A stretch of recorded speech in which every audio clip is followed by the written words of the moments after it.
Hey everybody, this is Mike from Skydisk Group and Skydisk Gear. Kind of want to talk to you a little bit about some of the events that are occurring right now in Afghanistan. And I think some of you may know that I worked and lived there for a few years back in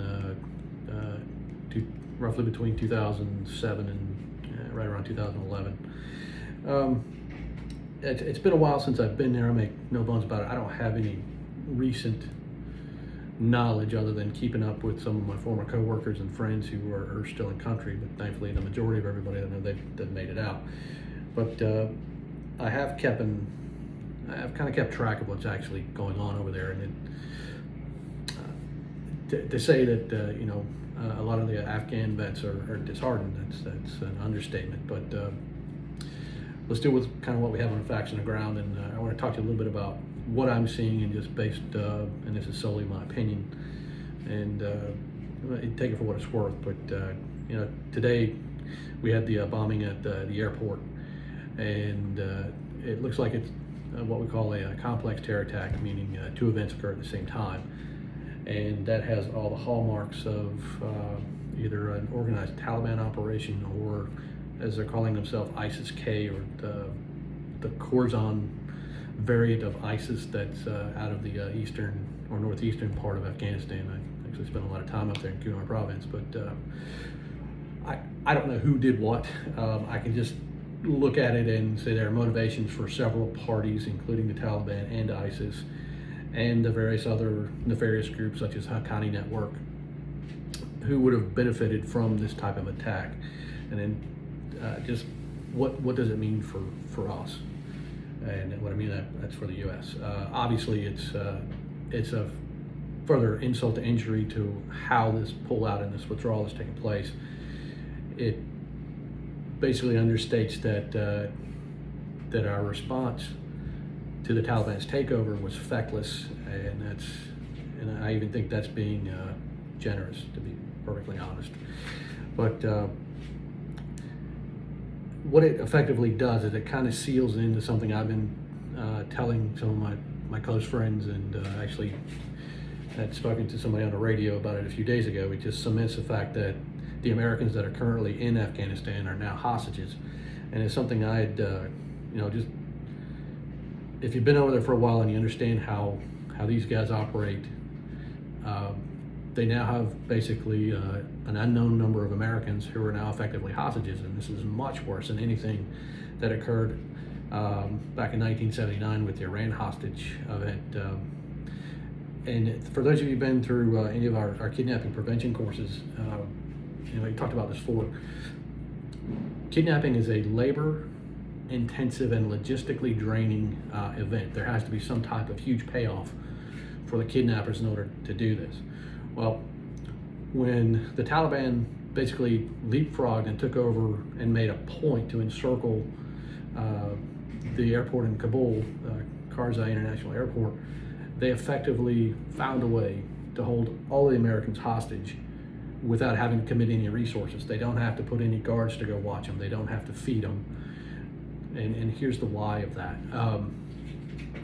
You're not going to try and escape to Western Afghanistan, out into Farah and all the other places that are out there, because that's the border of Iran, and obviously we don't have a really good relationship with Iran at this time. And secondly, you're not going to go to the east and or south, because you're going to run into Pakistan, and Pakistan, for the most part, especially in the border regions, isn't necessarily controlled by their government that well, and most of the people that you come in contact with are either politically or religiously or tribally aligned with the Taliban and their thoughts and beliefs. So it's an untenable situation, and so the only real route that's left would be moving up north. And as I understand it, the Taliban control all the roads up to the north. You have one kind of gap within the Panjshir Valley, which is historically where Afghans have kind of been a strong point. Realistically, I don't know what that force is and what their ability is to control that to help Americans get up to Uzbekistan. So for all intents and purposes, if you're an American that's trapped in Kabul right now, you are a hostage. And here's the strategic value that has, because now that now that more than likely August 31st is going to be that hard date, it's probably going to be,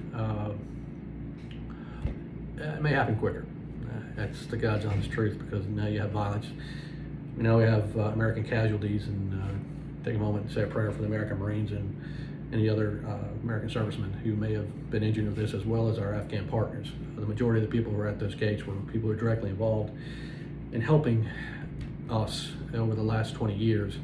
And those people are in for a world of hurt. You can't sugarcoat this. You can't call it anything that it's not. You can't come up with nice words. Those people are in for they're in for a nightmare. So what I guess the gist of what I'm trying to get to is help you understand the nature of what's occurred here.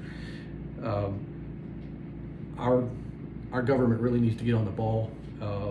There's a lot of guys who have a lot of knowledge about the area and region, that more importantly, it's recent information. My knowledge and expertise of that region, that's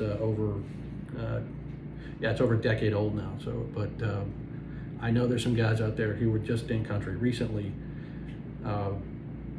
that are a fantastic resource. If the American government would like to reach out to them, they know who they are, they can reach out to them and basically try and help get our Americans back, because if not, you're going to start seeing some very nasty videos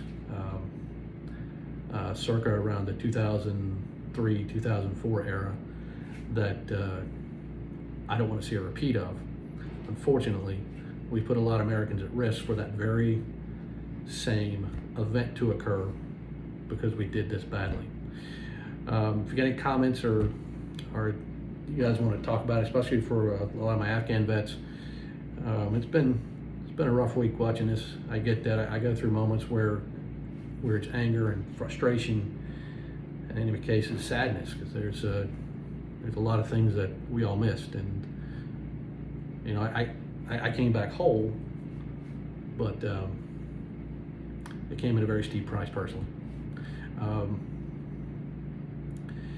If you've got anything you guys like to talk about or know about, by all means, just make some comments below. Keep it civil, and that's all I got to say about that.